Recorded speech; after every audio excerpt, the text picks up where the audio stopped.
Tangis haru Anwar Satibi pecah mengetahui anaknya meninggal di rumah sakit setelah menjalani perawatan luka bakar di tubuhnya. Korban yang berusia 13 tahun diduga dianiaya sebelum akhirnya meninggal dunia. Dalam pengusutan yang dilakukan, polisi menilai ada unsur tindak pidana kekerasan yang menimpa korban berdasarkan alat bukti yang ditemukan. Polisi fokus pada penguatan pembuktian dengan pendekatan scientific crime investigation atau investigasi kejahatan secara ilmiah untuk mengungkap sebab kematian korban. 16 saksi telah diperiksa oleh polisi, termasuk ayah kandung dan ibu tiri korban.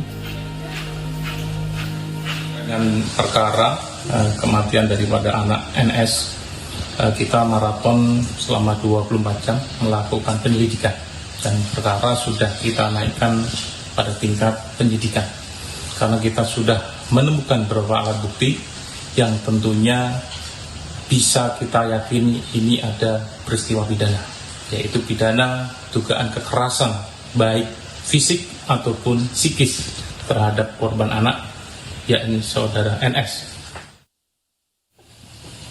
Sebelumnya, saat di rumah sakit, korban menyebut mengalami penyiksaan ibu tirinya. Anwar Satibi pun meminta otopsi terhadap anaknya untuk mengetahui penyebab utama kematian. Saya kaget melihat kondisi anak saya yang kulitnya pada melepuh. Saya tanya, "Ma, kenapa ini kulitnya siranya seperti ini?" Gitu, dia jawab, "Ini kan sakit panas ya, jadi pada melepuh." Ditanya lah ini anak, gitu ditanya. Ya ngaku dikasih minum air panas. Makanya, nah memang kalau berantem anak saya dengan anak itu, anak dia itu kelas 2 SMA ya, waktu itu, sekarang berarti kelas 3, anak saya kelas 6 SD. Kalau berantem sama anak itu yang dihantam anak saya. Pas terjadi penganiayaan yang saya laporkan 1 tahun yang lalu di Polres, itu gara-gara berantem sama anak itu. Jadi ini sudah pernah terjadi, cuman dimediasi sama Pak Haji Isen.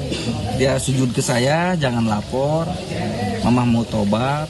Dorong ingin sekali saya melakukan otopsi, karena saya ingin tahu intinya seperti itu. Ingin memastikan.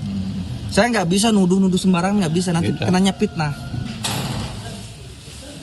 Tak hanya luka melepuh, dokter RSUD Campang Kulon menyampaikan korban juga mengalami gangguan pola napas.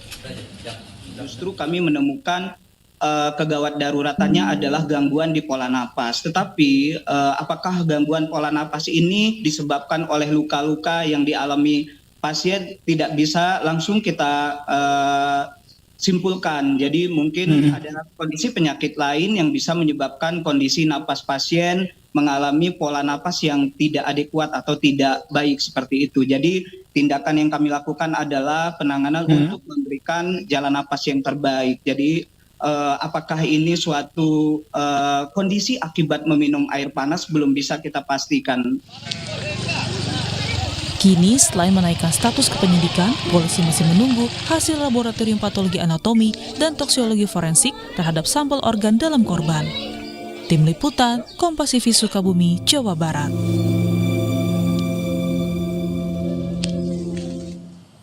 Seorang pelajar